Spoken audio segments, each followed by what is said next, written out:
Assalamualaikum warahmatullahi wabarakatuh.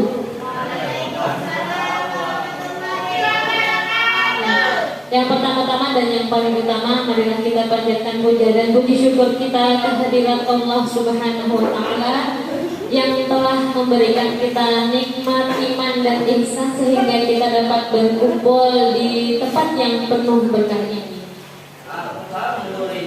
Salawat serta salam tak lupa kita haturkan kepada junjungan kita Nabi besar Muhammad Sallallahu Alaihi Wasallam yang telah membawa kita dari zaman kegelapan menuju zaman terang benderang. Sebelum saya memulai diseminasi budaya positif, saya berterima kasih kepada Bapak Ibu yang sudah berhadir karena berkat dukungan kalian dan kehadiran kalian, acara ini insya Allah akan berjalan dengan lancar. Baik, diseminasi budaya positif ini merupakan salah satu tugas dari guru penggerak angkatan 10,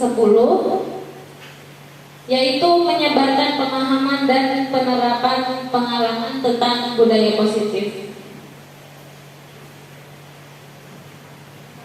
Baik, sebelum kita mulai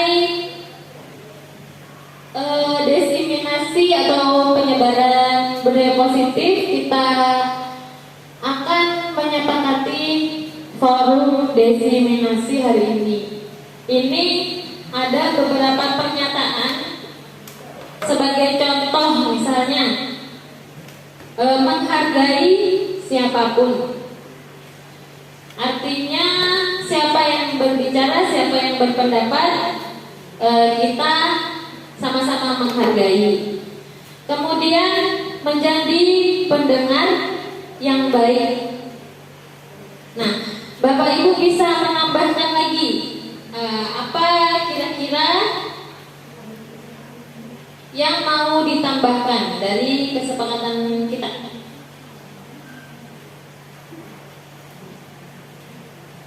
Apa yang kira-kira? Selain menghargai siapapun, menjadi pendengar yang baik, apalagi kira-kira?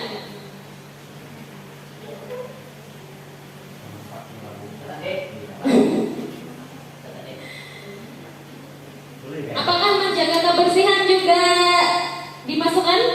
Menjaga hati. Menjaga hati. Sepertinya itu tidak ke forum ya, tapi ke individu. Kira-kira apa menjaga kebersihan?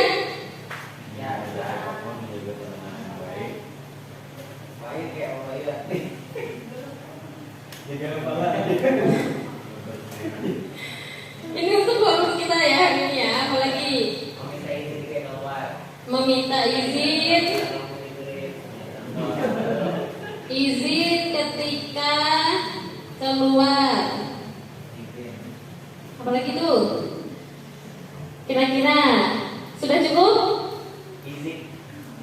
Sudah cukup apa ada yang ingin menambahkan lagi?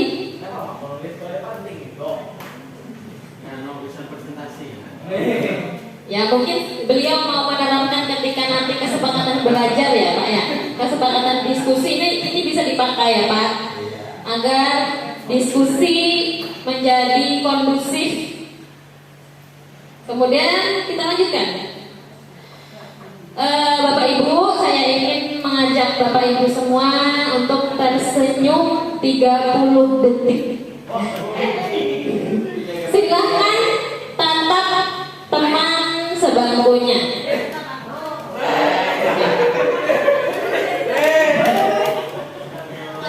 Ya. Kita ingin membangun aura-aura positif untuk ruangan ini ya. Ya. Kalau saya bilang mulai, berarti mulai ya. Dalam 30 detik silakan tatap wajah temannya.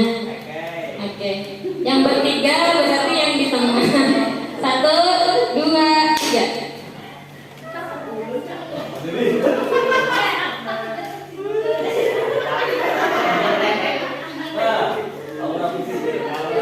Oh, ya dengan tersenyum setidaknya membagikan rasa kebahagiaan kita ke orang lain.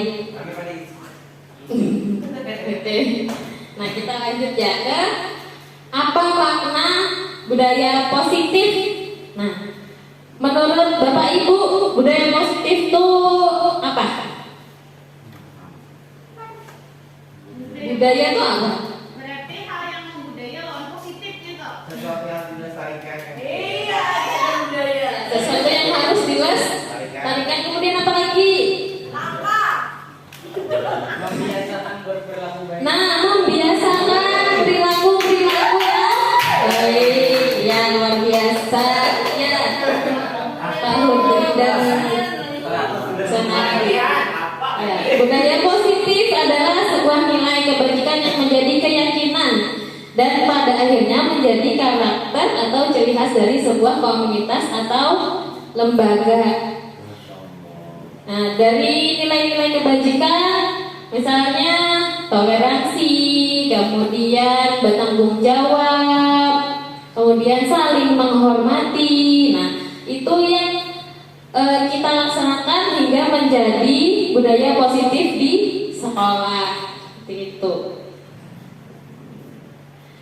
Untuk menciptakan budaya yang positif di sekolah, guru hendaknya mampu menjalankan perannya dan menciptakan pembelajaran yang nyaman dan menyenangkan di sekolah. Ya, jadi guru juga sangat berperan dalam membangun budaya positif.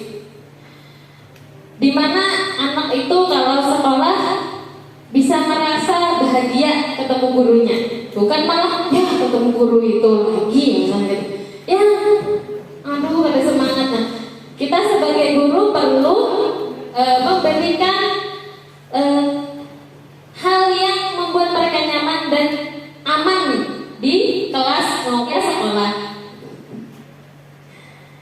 Karena budaya positif dapat mendorong murid untuk mampu berpikir dan bertindak serta mencipta sebagai proses memerdekakan dirinya, sehingga murid lebih mandiri dan bertanggung jawab. Ada beberapa konsep yang harus diketahui untuk bisa membentuk budaya positif. Ya. Bagaimana cara mewujudkan budaya positif? Kita lihat bersama. Nah, konsep inti budaya positif itu pertama perubahan paradigma belajar.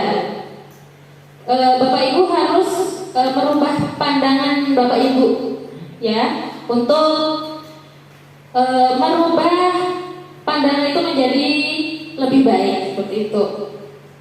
Ini gelas kalau misalnya diisi sudah ada isinya nih, diisi air lagi kayak apa? Akan tuh panas seperti itu. Jadi mohon untuk dikosongkan dulu gelas-gelas yang ada untuk diisi yang baru. Kemudian nilai-nilai kebajikan, kemudian motivasi perilaku manusia, keyakinan kelas, disiplin positif, kebutuhan dasar manusia, posisi kontrol guru, kemudian terakhir nanti segitiga restitusi. Nah, perubahan paradigma belajar. Nah, Bapak Ibu perlu mengetahui filosofi pendidikan menurut Ki Hajar Dewantara. Apa sih filosofi pendidikan menurut Ki Hajar Dewantara? Yaitu semua anak terlahir dengan kodratnya masing-masing atau unik. Anak itu memiliki kekurangan dan kelebihan masing-masing. Anak memiliki bakat dan minat masing-masing. Kita tidak bisa menyamakan semua anak itu, oh semua anak pintar matematika. Tidak bisa menyamakan itu karena mereka memiliki kelebihan dan kekurangannya masing-masing. Kemudian tugas guru menuntun dalam tumbuh kembangnya murid sesuai kodrat zaman dan alamnya. Nah, tugas guru itu yaitu menuntun. Ya, kita tidak bisa memaksakan kehendak kita karena mereka memiliki karakter yang berbeda-beda dan kelebihan yang berbeda-beda. Kemudian sesuai kodrat zaman. Nah, zaman sekarang kan anak-anak udah maju dalam hal teknologi. Nah, berarti kita harus mengikuti zaman mereka. Itu yang harus kita gali terus agar lebih baik lagi. Kemudian guru ibarat petani, anak ibarat padi. Layaknya seorang petani yang merawat padi. Nah, jadi kalau diibaratkan kata Bapak Ki Hajar Dewantara, guru itu ibarat petani, ya.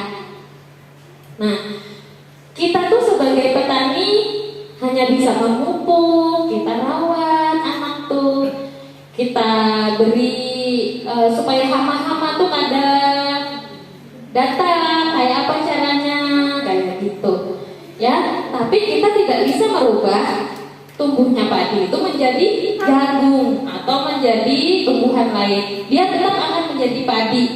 Kita hanya merawatnya seperti itu.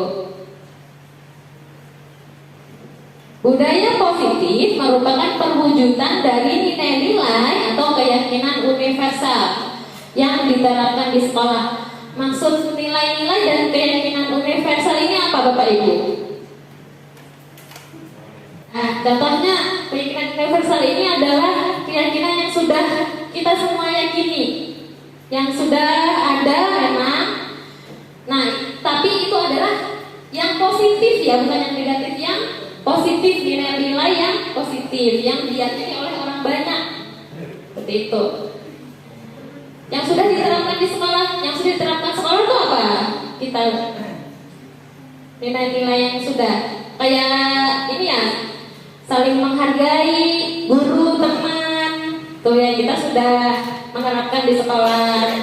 Ya, kalau kebersihan, menjaga kebersihan. Nah, itu adalah salah satu budaya positif. Sebenarnya kita sudah melakukannya. Tinggal bagaimana agar konsisten seperti itu. Budaya positif diawali dengan perubahan paradigma dari stimulus respons kepada teori kontrol. Nah, nanti kita melihat stimulus respons itu seperti apa, teori kontrol seperti apa, ya. Kemudian selama ini barangkali kita sebagai guru merasa berkewajiban mengontrol perilaku siswa agar memiliki perilaku yang guru harapkan, ya nggak? Bapak Ibu merasa nggak mengontrol siswa agar sesuai harapan kita? Ngaku nggak? Oke. Nah, pertama ini dulu, teori kontrol atau ilusi kontrol. Dr. William Glasser meluruskan beberapa miskonsepsi tentang makna kontrol. Jadi kita ini beberapa pemikiran kita itu ada yang salah atau miskonsepsi, mispemahaman. Contoh nih, ilusi guru mengontrol murid. Sebenarnya guru itu tidak bisa mengontrol murid, ya. Yang kenapa jadi anak itu mau dikontrol? Karena memang dirinya mengizinkan untuk dikontrol oleh guru tersebut, ya. Sebenarnya dirinya yang bisa mengontrol dirinya sendiri seperti itu. Kalau guru mengontrol murid, murid mau, itu berarti dia mengizinkan untuk dikontrol, ya. Kemudian ilusi bahwa semua penguatan positif, efektif dan bermanfaat. Kemudian ilusi bahwa kritik dan membuat orang merasa bersalah dapat menguatkan karakter. Ilusi bahwa orang dewasa memiliki hak untuk memaksa. Nah, di sini nanti ada penjelasannya. Nah, ilusi guru mengontrol murid. Pada dasarnya kita tidak dapat memaksa murid berbuat sesuatu jikalau murid tersebut memilih untuk tidak melakukannya. Walaupun tampaknya guru sedang mengontrol perilaku murid, hal demikian terjadi karena murid sedang mengizinkan dirinya dikontrol. Kemudian ilusi bahwa penguatan positif, efektif dan bermanfaat. Penguatan positif atau bujukan adalah bentuk-bentuk kontrol. Ya Bapak Ibu, segala usaha untuk mempengaruhi murid agar tidak mengulangi suatu perilaku tertentu adalah suatu usaha untuk mengontrol murid. Kita membujuk murid itu tidak membuat dia menyadari dari dalam dirinya sendiri, tapi dia karena bujukan, makanya dia mau. Iya, terpaksa. Lanjut. kritik dan membuat orang merasa bersalah dapat menguatkan karakter. Menggunakan kritik atau rasa bersalah untuk mengontrol murid menuju pada identitas yang gagal. Mereka belajar untuk merasa buruk tentang dirinya. Nah, kita membuat murid merasa bersalah itu membuat dia justru merasa manusia yang gagal. Ya Bapak Ibu. Maka hal ini kurang baik untuk kita aplikasikan ke dalam keseharian kita dalam menegur murid seperti itu. Kemudian nih, paradigma stimulus respon dan teori kontrol. Bagaimana seorang bisa berubah dari paradigma stimulus respon kepada pendekatan teori kontrol? R. Covey mengatakan bahwa bila kita ingin membuat kemajuan perlahan, sedikit-sedikit ubahlah sikap atau perilaku Anda. Namun bila kita ingin memperbaiki cara-cara utama kita, maka kita perlu mengubah kerangka acuan kita. Ubahlah bagaimana Anda melihat dunia, bagaimana Anda berpikir tentang manusia. Ubahlah paradigma Anda, skema pemahaman dan penjelasan aspek-aspek tertentu tentang realitas. Nah sekarang stimulus respon ya. Apa itu stimulus respon? Stimulus respon ini realitas kebutuhan kita sama yang kita pikirkan sebelumnya seperti itu. Nah, menuju teori kontrol. Sekarang dari stimulus respon menuju teori kontrol. Realitas kebutuhan kita itu berbeda, tidak sama. Kemudian semua orang melihat hal yang sama. Kita berpikir sebelumnya seperti itulah Bapak Ibu. Pandangan kita kira-kira, ya lah. Semua orang melihat hal yang sama, padahal setiap orang memiliki gambaran yang berbeda. Kita mencoba mengubah orang agar berpandangan sama dengan kita. Kita berusaha memahami pandangan orang lain tentang dunia, karena orang memiliki pandangan yang berbeda-beda. Bagaimana kita bisa membuka pikiran kita untuk menerima pandangan orang lain atau pendapat orang lain seperti itu. Kemudian perilaku buruk dilihat sebagai suatu kesalahan. Semua perilaku memiliki tujuan. Sebenarnya dia melakukan kesalahan itu sebenarnya ada tujuannya sebenarnya. Kemudian orang lain bisa mengontrol saya. Sebenarnya hanya Anda yang bisa mengontrol diri Anda. Orang lain tidak bisa mengontrol. Walaupun orang lain bisa mengontrol kita karena kita memberi izin untuk dikontrol seperti itu. Saya bisa mengontrol pemaksaan ada pada saat bujukan gagal. Kolaborasi dan konsensus menciptakan pilihan-pilihan baru. Model berpikir menang kalah, jadi model berpikir menang-menang. Kalau model berpikir menang kalah ini masih ada yang salah, ada yang benar, ya masih ada ego di masing-masing orang itu. Kalau model berpikir menang-menang, kita bersama-sama. Gimana caranya supaya ini semua baik, seperti itu, tidak ada yang disalahkan, seperti itu.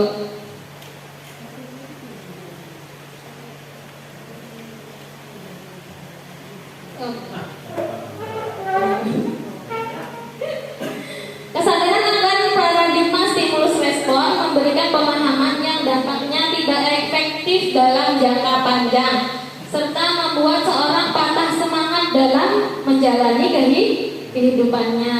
Dengan pendekatan teori kontrol, mengajarkan kita untuk selalu bisa berpikir dan menerapkan sikap yang positif, sehingga akan memberikan dampak positif pula pada jangka panjang.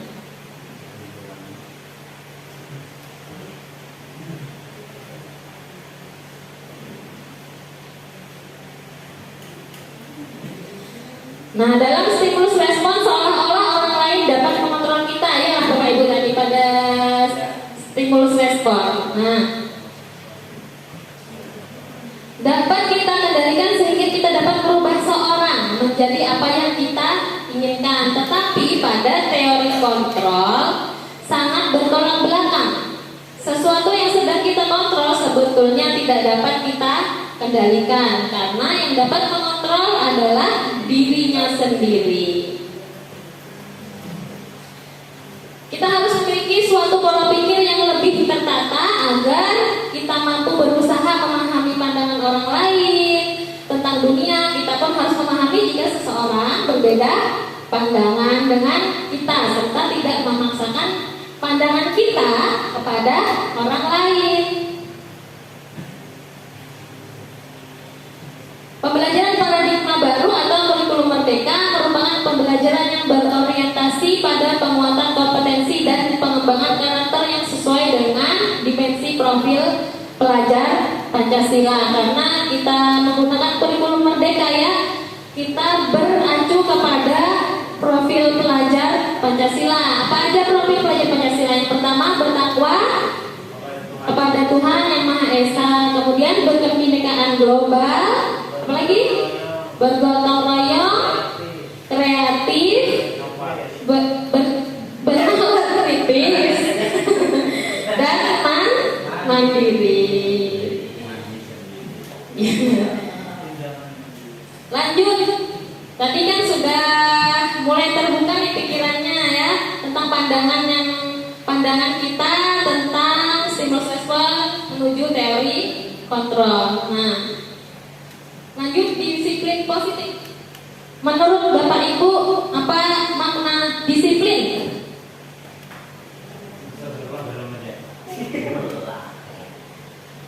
Ya, Ustaz Makmun.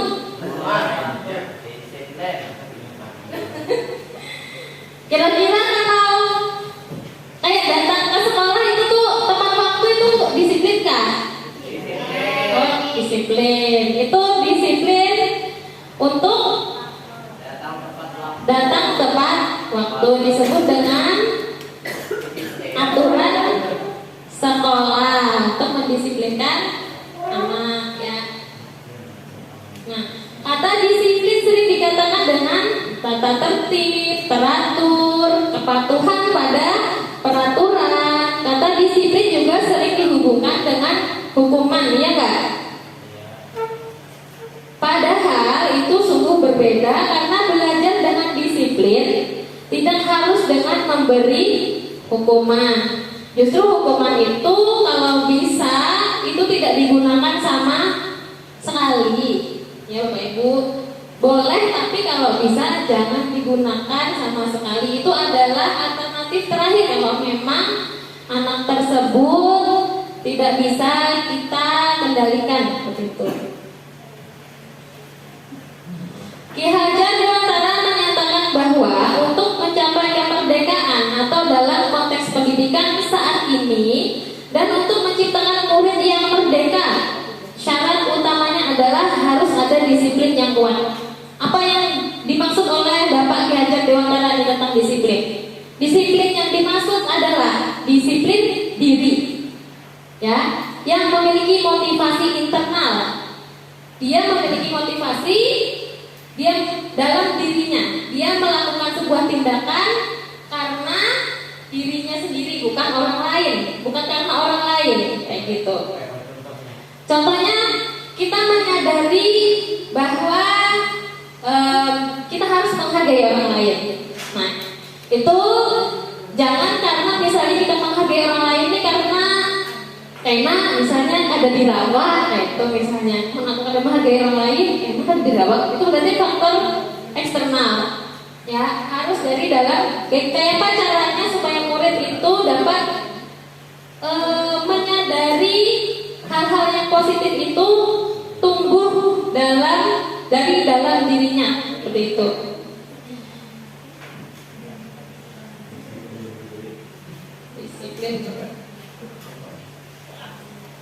Disiplin, tapi bagaimana caranya kita menumbuhkan dari dalam dirinya ya? Nanti ada caranya. Jadi kita tidak lagi kayak memaksa murid ya, nanti ada caranya ya. Ki Hajar Dewantara menyatakan bahwa untuk mencapai kemerdekaan atau dalam konteks pendidikan saat ini dan untuk menciptakan murid yang merdeka, syarat utamanya adalah harus ada disiplin yang kuat. Disiplin yang dimaksud adalah disiplin diri yang memiliki motivasi internal. Bapak Ibu, kalau saya bilang tepuk 1, bilang oke, ya. Tepuk 2, yes. Tepuk 3, semangat, ya. Tepuk 4, konsentrasi. Tepuk 5, bersenang-senang, ya. Jangan dijadikan beban, ya. Saat ini kita belajar sambil bersenang-senang, kita saling belajar, ya. Saya di sini bukan berarti saya paling bisa, ya. Kita sama-sama belajar, ya. Oke, tepuk 2. Sambil tepuk, ya. Tepuk 1. Tepuk 2. Oke. Ya. Tepuk 1. Tepuk 2. Tepuk 3. Semangat, bukan nono, ya. Tepuk 3. Tepuk 4. Konsentrasi. Belum konsentrasi nih Bapak. Tepuk 4. Tepuk 5. Bersenang-senang, ya. Bersenang-senang, ya. Kita lanjutkan, ya. Oke, dari dua pendapat tersebut tadi dapat disimpulkan bahwa murid yang memiliki disiplin positif akan memiliki motivasi internal yang tinggi dalam menguasai diri untuk melakukan tindakan yang sesuai dengan nilai-nilai kebajikan universal. Sebagai pendidik, tugasnya adalah membimbing siswa untuk memiliki disiplin diri yang berasal dari dirinya sendiri. Siswa dalam melakukan disiplin positif tidak terlepas dari motivasi yang ingin dicapai oleh siswa itu sendiri. Nah, sekarang ada beberapa motivasi perilaku manusia yang apa makna motivasi menurut Bapak Ibu? Dorongan. Iya, dorongan.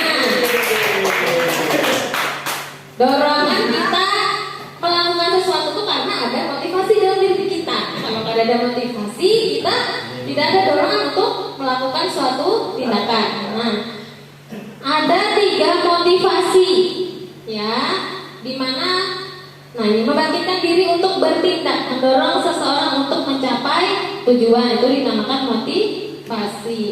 Menurut Diane Gosen dalam bukunya Restructuring School Discipline menyatakan ada 3 alasan. Nah, jadi menurut Diane Gosen ini ada 3 alasan motivasi perilaku manusia. Yang pertama, untuk menghindari ketidaknyamanan atau hukuman. Kemudian untuk mendapatkan imbalan atau penghargaan dari orang lain. Untuk menjadi orang yang mereka inginkan dan menghargai dirinya sendiri dengan nilai-nilai yang mereka percaya. Nah, yang pertama, untuk menghindari ketidaknyamanan atau hukuman. Nah, ini adalah salah satu motivasi terendah, ya. Biasanya orang yang motivasi perilakunya untuk menghindari hukuman atau ketidaknyamanan akan bertanya, apa yang akan terjadi apabila saya tidak melakukannya?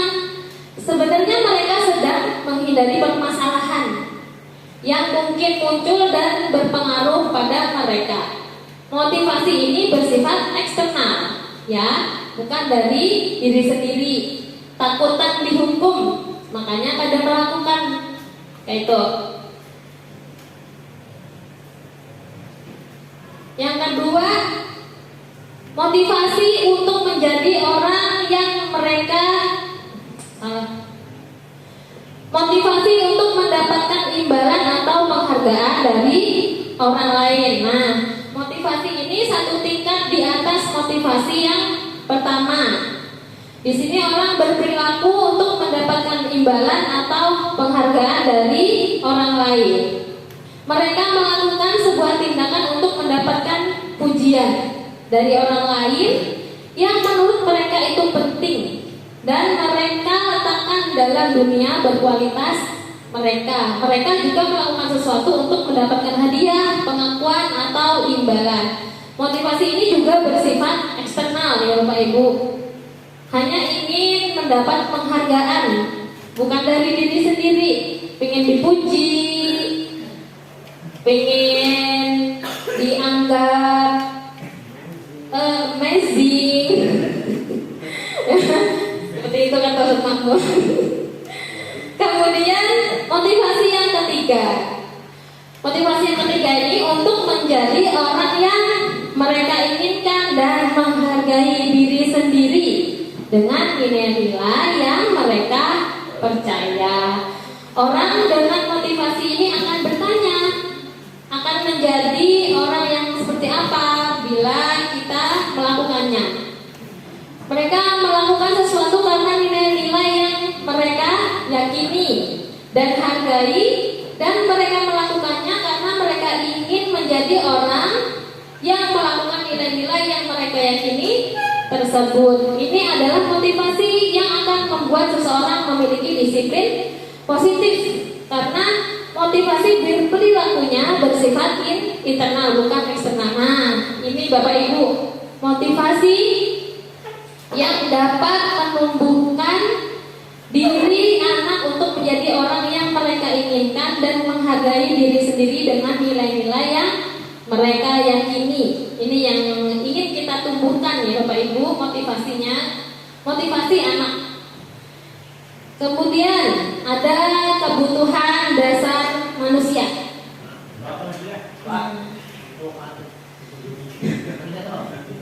Apa seluruh tindakan manusia memiliki tujuan tertentu?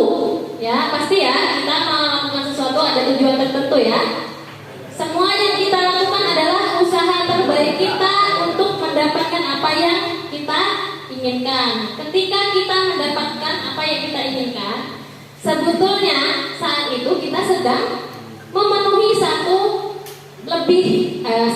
atau lebih kebutuhan dasar kita ya. Yang pertama adalah kebutuhan untuk bertahan hidup. Kemudian cinta dan kasih sayang. Nah, kalau misalnya ada salah satu kebutuhan ini yang kita tidak miliki, pasti ada merasa kurang. Seperti itu ya, Bu. Kemudian kebebasan, kesenangan dan kekuasaan. Jadi apabila anak itu ada melakukan pelanggaran misalnya, berarti kemungkinan ada beberapa kebutuhan yang tidak terpenuhi. Seperti itu. Lanjut ya.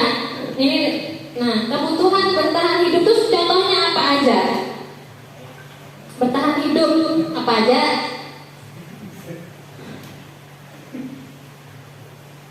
Yang di belakang. Contohnya apa? Ada di situ ya.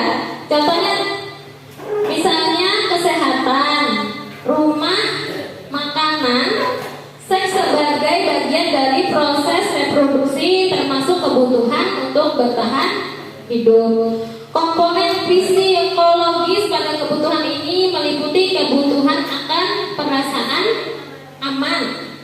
Ya, jadi manusia ya pasti butuh makan, butuh rumah ya. Kalau sesuatu itu tidak terpenuhi, pasti ada yang merasa kurang seperti itu. Kemudian kebutuhan kedua yaitu kebutuhan cinta dan kasih sayang. Atau kebutuhan untuk diterima. Kebutuhan ini dan tiga kebutuhan berikutnya adalah kebutuhan psikologis. Kebutuhan untuk mencintai dan memiliki meliputi kebutuhan akan hubungan dan koneksi sosial. Kebutuhan untuk memberi dan menerima kasih sayang, dan kebutuhan untuk merasa menjadi bagian dari suatu kelompok. Kebutuhan ini juga meliputi keinginan untuk tetap terhubung dengan orang lain seperti teman, keluarga, pasangan hidup, teman kerja, binatang peliharaan, dan kelompok di mana kita tergabung. Lanjut ya. Kemudian kebutuhan penguasaan. Kebutuhan pengakuan atas kemampuan. Kebutuhan ini berhubungan dengan kekuatan untuk mencapai sesuatu, menjadi kompeten, menjadi terampil, diakui atas prestasi dan keterampilan kita, didengarkan dan memiliki rasa harga diri. Kebutuhan ini meliputi keinginan untuk dianggap berharga, bisa membuat perbedaan, bisa membuat pencapaian, kompeten dan diakui serta dihormati. Itu contoh kebutuhan penguasaan. Kemudian kebutuhan kebebasan atau kebutuhan akan pilihan ya. Kebutuhan untuk bebas adalah kebutuhan akan kemandirian, otonomi, memiliki pilihan dan mampu mengendalikan arah hidupnya. Jadi anak-anak itu juga perlu ya Bu, Bapak Ibu, mereka memilih apa yang menurut mereka baik untuk dirinya. Tapi kita guru bukan membebaskannya, oh terserah bukan kayak gitu ya.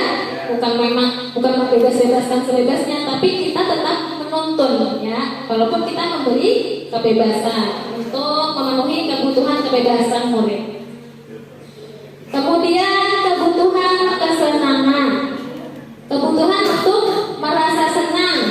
Kebutuhan akan kesenangan adalah kebutuhan untuk mencari kesenangan, bermain, tertawa ya, traveling, apalagi makan yang terfavorit. Siapa tuh biasanya? Ya, nah mungkin yang suka makan ya, dia ingin memunculkan kesenangannya tuh dengan makan. Nah, ada yang suka make up, nah dia memunculkan kesenangannya dengan membeli make up, gitu ya. Oke. Siapa ya? Nah, lanjut ke nilai-nilai kebajikan. Tadi sudah memahami kebutuhan dasar manusia. Kemudian disiplin positif seperti apa? Ya. Tepuk dua. Yes. Tepuk empat. Konsentrasi. Oh ya, tepuk lima. Ibu mulut yang ada konsentrasi ya. Tepuk satu. Oke. Tepuk tiga. Tepuk dua. Tepuk lima. Oke, berarti masih fokus ya. Walaupun mengantuk ah. Kemudian, apa itu nilai-nilai kebajikan yang universal ya? Kebajikan universal adalah sifat-sifat atau karakter positif manusia, meliputi hal-hal seperti keadilan, tanggung jawab, kejujuran, bersyukur, lurus hati, berprinsip integritas, kasih sayang, rajin, komitmen, percaya diri, kesabaran, dan masih banyak lagi ya. Ini bisa dilihat di Google ya Bapak Ibu, nilai-nilai kebajikan. Ada banyak contohnya di Google.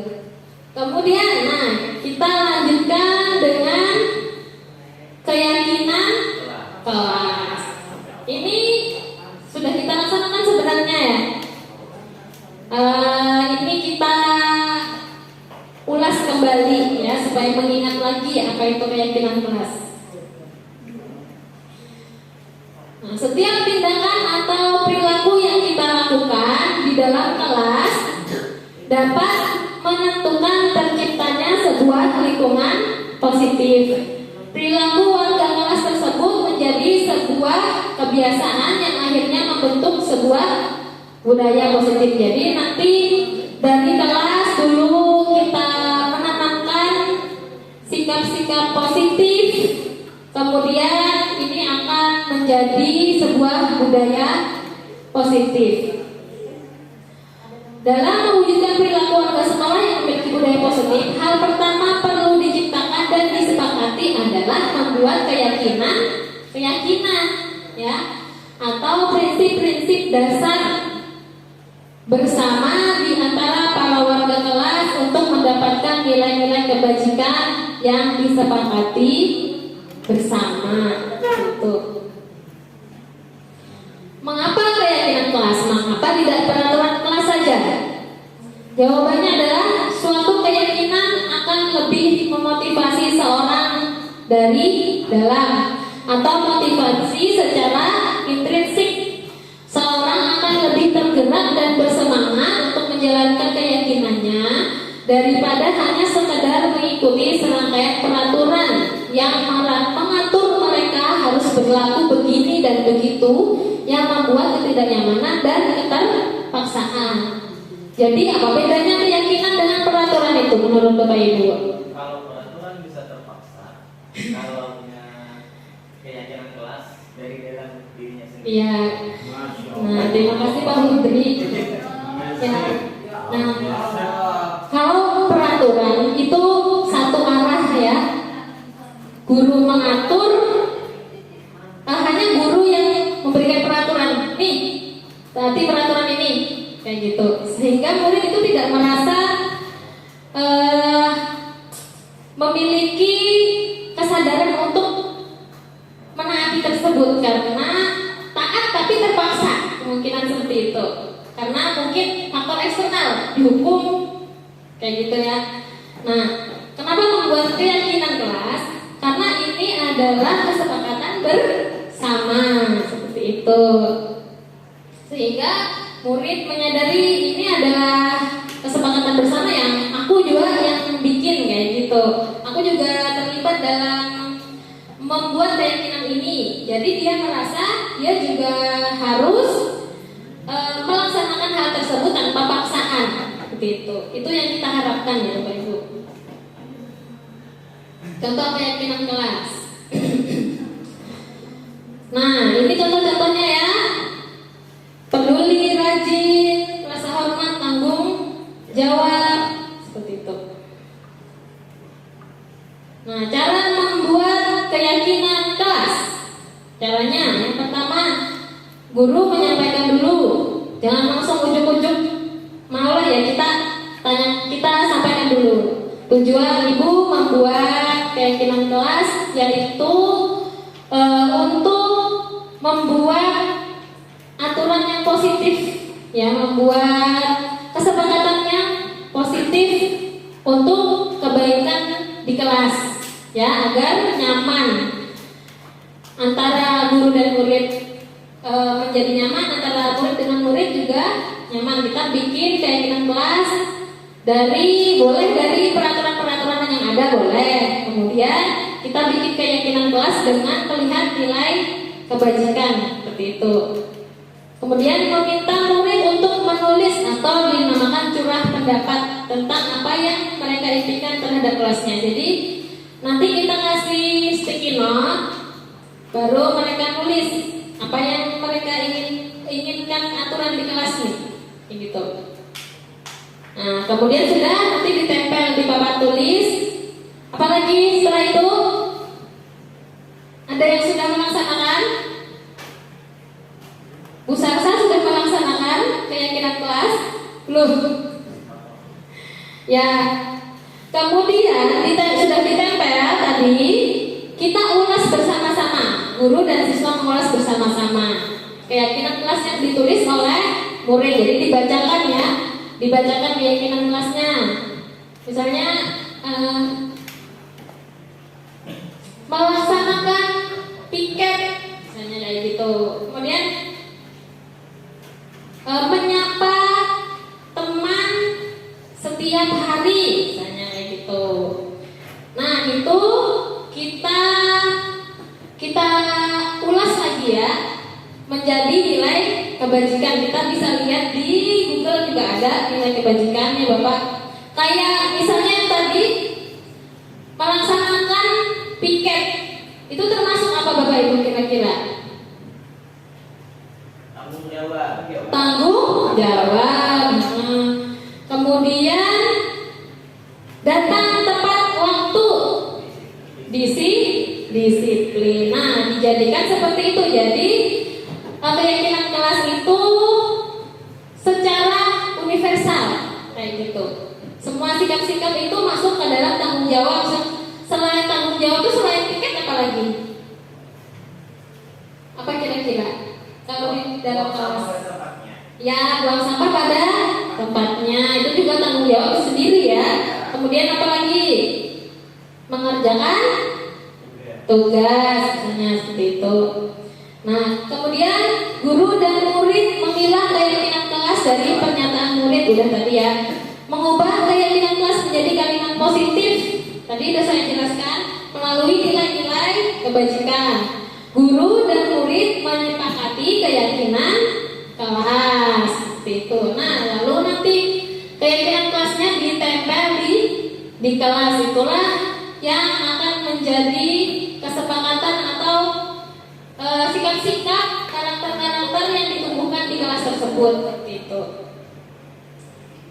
Nah, kemudian posisi kontrol.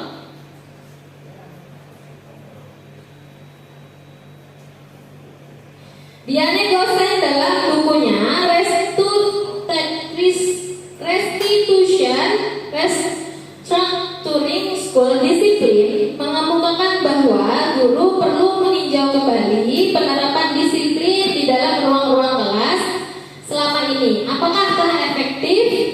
Apakah berpusat, memerdekakan dan memendirikan murid? Bagaimana dan mengapa? Melalui serangkaian riset dan berstandar pada teori kontrol, Dr. William Glasser berkesimpulan ada 5 posisi kontrol yang diterapkan seorang guru, orang tua ataupun atasan dalam melakukan kontrol. Kelima kontrol tersebut adalah penghukum, pembuat orang merasa bersalah, teman, pemantau atau monitor, kemudian manajer. Nah, penghukum. Nah, seorang penghukum bisa menggunakan hukuman fisik maupun verbal. Ya, orang-orang yang menjalankan posisi penghukum senantiasa mengatakan bahwa sekolah memerlukan sistem atau alat yang dapat menekan murid-murid lebih dalam lagi. Guru-guru yang menerapkan posisi penghukum akan berkata, patuhi aturan saya, atau awas kalau kamu selalu saja salah, selalu pasti, selalu yang terakhir selesai. Guru seperti ini senantiasa percaya hanya ada satu cara agar pembelajaran bisa berhasil, yaitu cara dia. Ya. Nah, ciri-ciri posisi penghukum, biasanya mereka berbicara dengan nada yang tinggi, menghardik, menunjuk-nunjuk, mengacak pinggang, menguciak, ya, membentak. Nah, hukuman itu tidak cuma berupa fisik ya, hukuman berupa verbal dan fisik. Contohnya misalnya lari, kita memberikan hukuman lari. Verbal itu bisa menunjuk-nunjuk sambil teriak-teriak, yaitu penghukuman yang verbal. Nah, dampak posisi penghukum untuk murid menjadi pemberontak, pendendam, ya pasti dendam. Kemudian tidak menyukai guru atau mata pelajaran yang diampu, menyalahkan orang lain, kemungkinan melakukan kesalahan berulang kali, ya, perilaku menjadi agresif. Murid meletakkan guru di luar dunia berkualitas, ya. Dia menganggap asing guru tersebut, tidak dekat dengan dia karena posisi kontrol penghukum. Kemudian pembuat merasa bersalah. Nah, ini ada juga pembuat merasa bersalah nih. Contohnya apa pembuat merasa bersalah nih? Dia ngantuk ya. Nah, tepuk 1, Oke. tepuk 2, Yes. tepuk 3, Semangat. tepuk 4, Konsentrasi. tepuk 5. Nah, kayak apa contoh posisi membuat merasa bersalah ini? Biasanya dia berbicara yang lembut, ya lembut, terus dia tapi berkata menyalahkan murid, lembut, tenang, menyebutkan dirinya. Guru akan menyatakan hal-hal yang merasa kesalahan ada pada murid yang membuat menderita. Nah, dampak posisi membuat merasa bersalah untuk murid yaitu membuat murid merasa bersalah, rendah diri, menjauh dari lingkungan, merasa gagal dan tidak berharga. Alasan pelanggar akan disembunyikan, menyangkal atau berbohong ya. Itu kalau kita menggunakan posisi dengan kontrol merasa bersalah. Membuat merasa bersalah. Kemudian posisi kontrol teman. Nah, posisi teman biasanya berbicara dengan nada suara yang ramah, akrab, cenderung bersenda gurau, menjaga suasana tetap santai. Murid akan merasa senang, aman, dan akrab dengan guru. Identitas yang tercipta adalah identitas sukses dan berhasil. Posisi masih tergolong motivasi eksternal ya. Nah, dampak posisi teman untuk murid akan bergantung pada satu orang. Jadi murid tidak mandiri, tidak bisa berpikir untuk diri sendiri. Murid bisa berperilaku baik hanya kepada orang-orang tertentu. Murid meletakkan guru sebagai orang penting dalam dunia berkualitas ya. Kemudian pemantau. Posisi kontrol pemantau. Posisi pemantau mengandalkan perhitungan atau data untuk mengontrol murid. Guru menggerakkan murid berdasarkan peraturan dan konsekuensi. Guru biasanya bersuara datar, tidak emosional, tidak bersenda gurau atau suara tinggi. Terciptanya identitas positif atau berhasil. Dampak posisi pemantau itu murid akan menghitung ya. Jadi misalnya kayak ini. Kamu kenapa melakukan ini? Kamu tahu kan konsekuensinya? Nah, jadi murid itu tahu sudah memperhitungkan. Wah, aku baca nanti kayaknya kan. Nah, kayak gitu. Konsekuensi dan hadiah untuk murid akan menghitung konsekuensi dan hadiah tanpa memahami sepenuhnya nilai kebajikan yang dituju. Dia tahu akan dihukum tapi dia tidak tahu apa nilai kebaikan yang ada dalam dirinya itu. Nah, murid tidak sepenuhnya mandiri, bersikap menyesuaikan ya bila diawasi. Jadi mungkin ada gurunya, artinya sekandakai kalau ada gurunya, nah itu baik-baik itu. Murid meletakkan guru sebagai peraturan dalam dunia berkualitas. Lanjut manajer, guru manajer. Nah, posisi manajer adalah posisi kontrol yang disarankan untuk membimbing murid memiliki disiplin yang positif, yaitu murid yang mandiri, bertanggung jawab dan dapat memecahkan masalah. Guru bersuara netral, tidak emosional, tidak terlalu ramah dan tidak bernada tinggi. Terciptanya identitas positif atau berhasil. Guru dengan tulus mengajukan pertanyaan-pertanyaan bermakna agar membuka pikiran murid. Dapat posisi manajer, murid dapat berefleksi atas tindakannya. Murid mandiri, percaya diri dan dapat memecahkan masalah. Nah, bagaimana seorang manajer itu? Seorang manajer bukan memisahkan muridnya ya dari kelompoknya, tapi mengembalikan murid tersebut ke kelompoknya dengan lebih baik dan kuat. Bisa jadi dalam praktik penerapan disiplin sehari-hari kita akan kembali ke posisi teman atau pemantau, karena murid yang ditangani belum siap diajak berdiskusi atau diundang melakukan restitusi. Namun perlu disadari tujuan akhir dari 5 posisi kontrol seorang guru adalah pencapaian menjadi posisi manajer.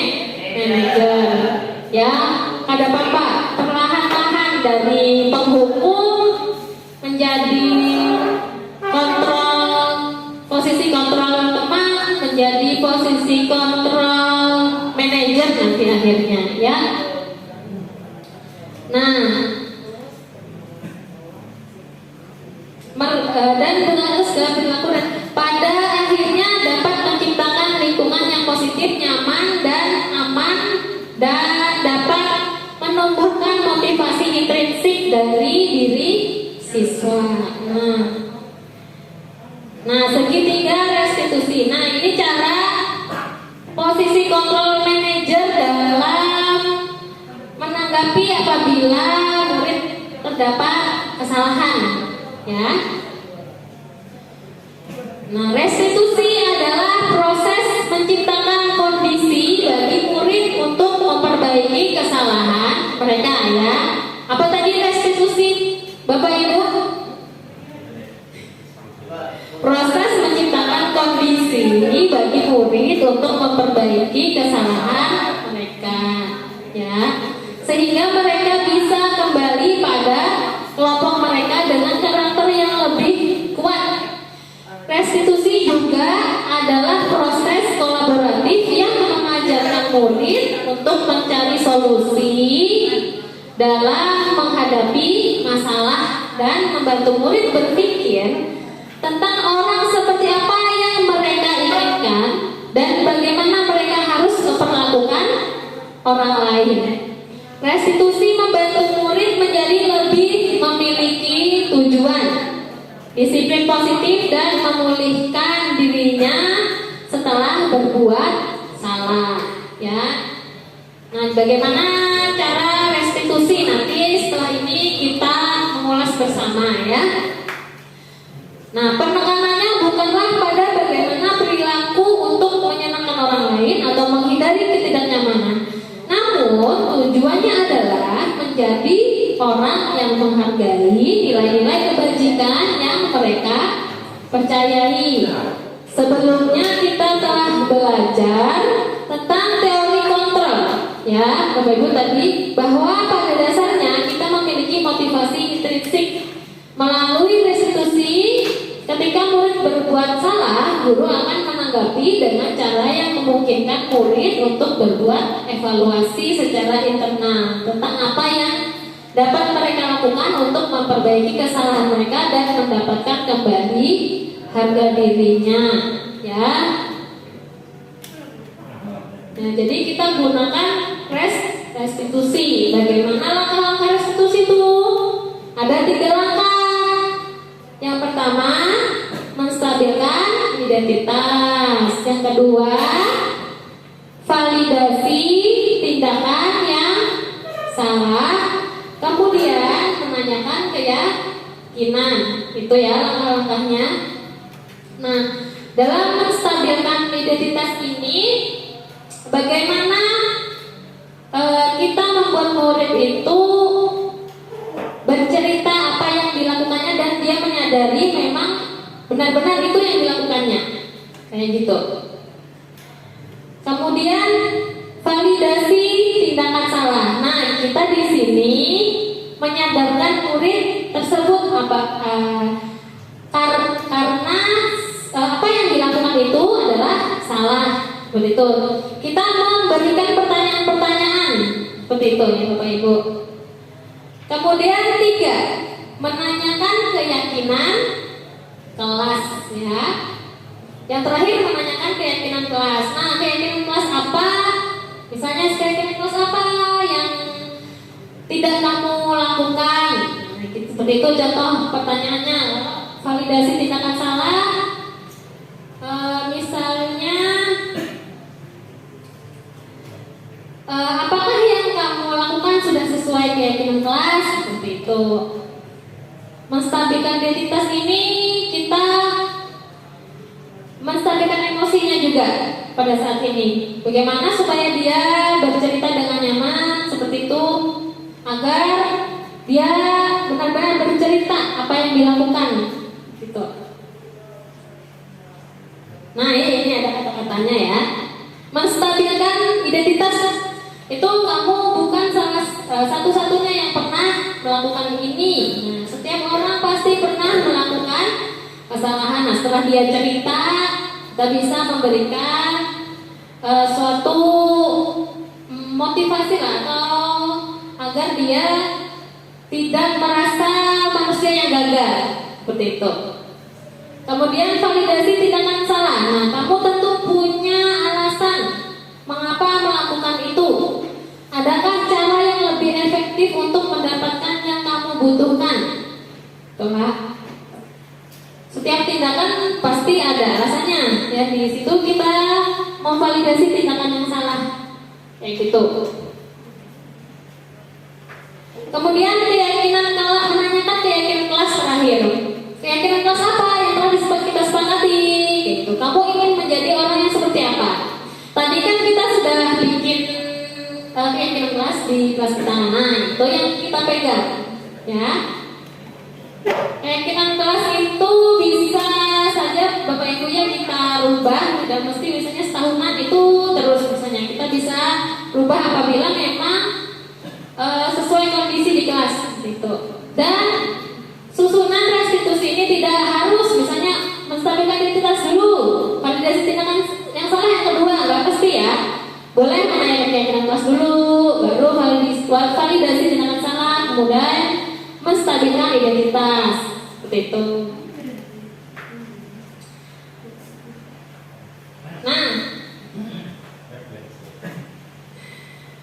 Nah, kita lihat bagaimana contoh restitusi, ya.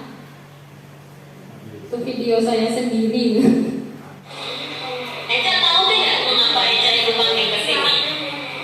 Mungkin bersangkutan tentang tugas bahasa Arab ya, Bu? Iya, betul Eca. Eca masuk kan kemarin? Iya, Bu, tetapi saya tidak mengumpulkan tugas. Iya Eca. Semua orang memang pernah melakukan kesalahan, tetapi suatu tindakan itu pasti ada alasannya. Eca kenapa tidak mengerjakan tugas bahasa Arab? Saya bermainnya kok, Bu. Eca masih ingat tidak keyakinan kelas kita? Masih, Bu. Apakah yang Eca lakukan sudah sesuai keyakinan kelas kita? Belum, Bu. Belum. Keyakinan kelas mana yang Eca langgar? Selalu bertanggung jawab, Bu. Betul Eca, ternyata Eca tahu. Lalu apakah menurut Eca bertanggung jawab itu penting? Iya, Bu, dengan bertanggung jawab saya tidak akan lalai lagi mengerjakan tugas yang diberi guru dan ibu. Ya, betul Eca. Bertanggung jawab itu berarti mengundurkan diri sendiri. Dan nantinya Eca menghormati orang lain, dalam hal ini menghormati ibu yang memberi tugas kepada Eca. Iya, Bu, saya sangat menyesal.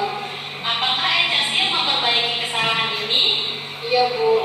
Pertama, saya meminta maaf karena tidak mengumpulkan tugas bahasa Arab. Kedua, saya tidak akan bermain dado sebelum mengumpulkan tugas. Ketiga, saya akan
kegiatan sekolah, Bu.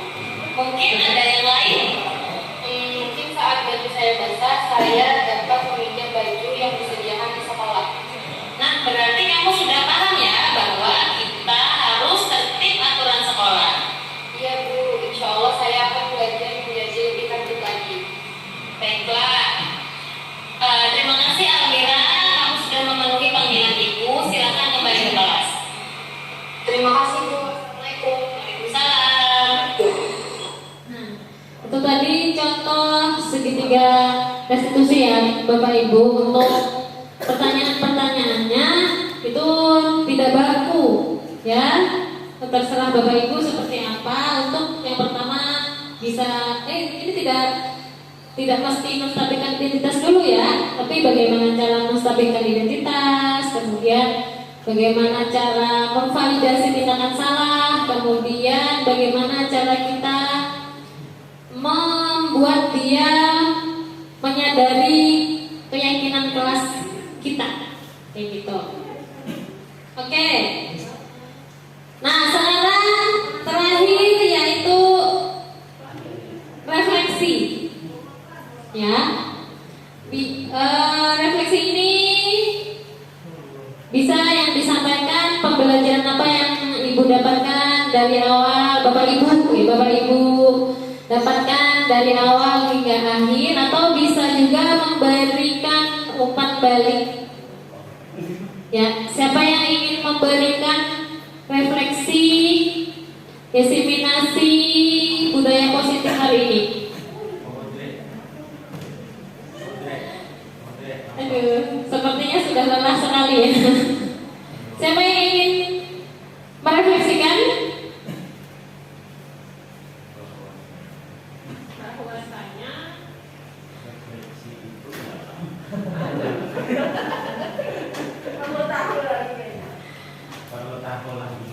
Ya, saya mau Pak Mun kan?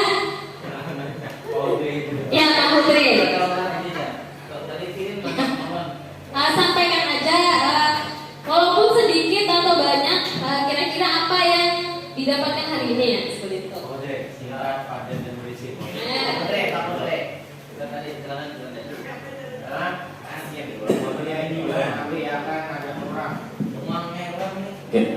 Assalamualaikum warahmatullahi wabarakatuh. Mungkin ada sedikit banyaknya, banyak sekali masukan yang saya terima. Di antaranya di situ tadi ada dijelaskan tentang teori kontrol guru. Nah, kita tadi kan belajar setidaknya ada beberapa hal di situ yang mesti dilakukan oleh seorang guru terhadap siswanya. Contohnya tidak ada. Sebagaimana guru itu jangan sampai mengontrol sepenuhnya seorang siswa. Karena hakikatnya siswa itu tidak bisa dikontrol. Yang bisa mengontrol dirinya adalah dirinya sendiri. Nah, bagaimanapun guru itu memaksa, bagaimanapun guru itu memberikan bimbingan, kalau siswanya kadang mau menerima, ya pasti tidak bisa. Nah, jadi bagaimana cara kita menimbulkan kesadaran pada seorang siswa agar dia bisa mengontrol dirinya sendiri. Nah, itu tadi kan ada teori kontrol guru tadi. Terus ada beberapa hal yang sangat bagus menurut saya nih. Nah, tadi ada dijelaskan tentang segitiga restitusi. Nah, terakhir tadi itu bagus sekali untuk diterapkan kepada warga sekolah, khususnya siswa, Pak. Ketika kita ada melihat seorang siswa itu bermasalah, jangan langsung disalahkan. Nah, dikecam segala macam, itu malah apa? Menimbulkan rasa bersalah, menimbulkan apa tadi? Rasa pesimis untuk memperbuat yang baik-baik. Malahnya semakin tertekan, seakan takut gitu, dispersan takut. Ya, nah dengan mental bahasa kita ya. Makanya jadi tadi yang pertama kita usahakan. Sana belum dia nih. Iya. Yang pertama kan tadi ada menstabilkan identitasnya. Yang kedua tadi ada memvalidasi tindakan yang salahnya. Nah, yang ketiga tadi adalah masalah menanyakan keyakinannya. Kalau orang sudah punya keyakinan yang baik dalam dirinya, ya kan, kalau dia berbuat salah pasti dia bakalan sadar sendiri tanpa harus dimarahin dulunya atau segala macam. Nah, mungkin itu yang menurut ulun pribadi sangat top lah sudah. Nah, oke. Mungkin itu saja dari ulun. Terima kasih. Assalamualaikum warahmatullahi wabarakatuh. Bentuk tangan buat Bang Hudri. Ada lagi kah refleksinya? Yang diwakili oleh Pak Hudri ya berarti. Ya perempuan, ada yang ingin merefleksikan?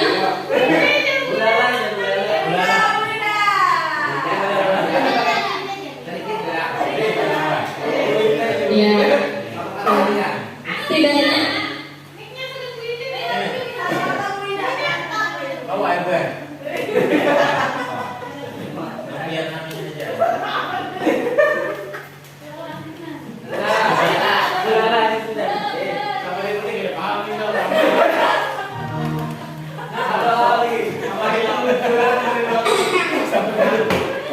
Assalamualaikum warahmatullahi wabarakatuh. Ayo pakai dulu, pakai dulu. Oke, berarti dari segi tiga restitusi tadi kita tahu bahwa tidak serta-merta seperti yang disampaikan sama Ustadz Juli, bahwa tidak serta-merta seseorang salah itu harus dijudge salah, tapi juga harus ditanyain karena apa yang kita rasakan sebenarnya bisa saja tidak orang lain rasakan. Jadi kita harus berpikir menjadi melihat orang lain itu sepertinya kenapa ya. Kalau misalnya anak bermasalah sepertinya jangan-jangan dia punya masalah nih di rumah, atau misalnya jangan-jangan saya sendiri yang bikin salah sama anak, misalnya anaknya misalnya di fisika, mapel fisika anaknya kadang mau mengerjakan, jangan-jangan ulun sendiri yang ajarnya tidak bagus di kelas gitu. Berarti refleksi diri bagi kita bahwa dalam pendidikan guru tidak serta-merta menjadi orang yang paling benar ya Bapak Ibu ya. Jadi semoga next time ke depan kita bisa menjadikan anak-anak kita lebih bahagia, lebih senang, lebih bahagia.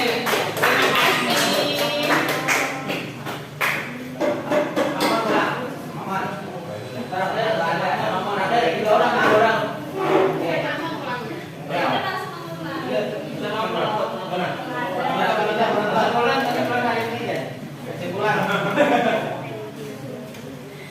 Ya, dari beberapa materi yang saya sampaikan,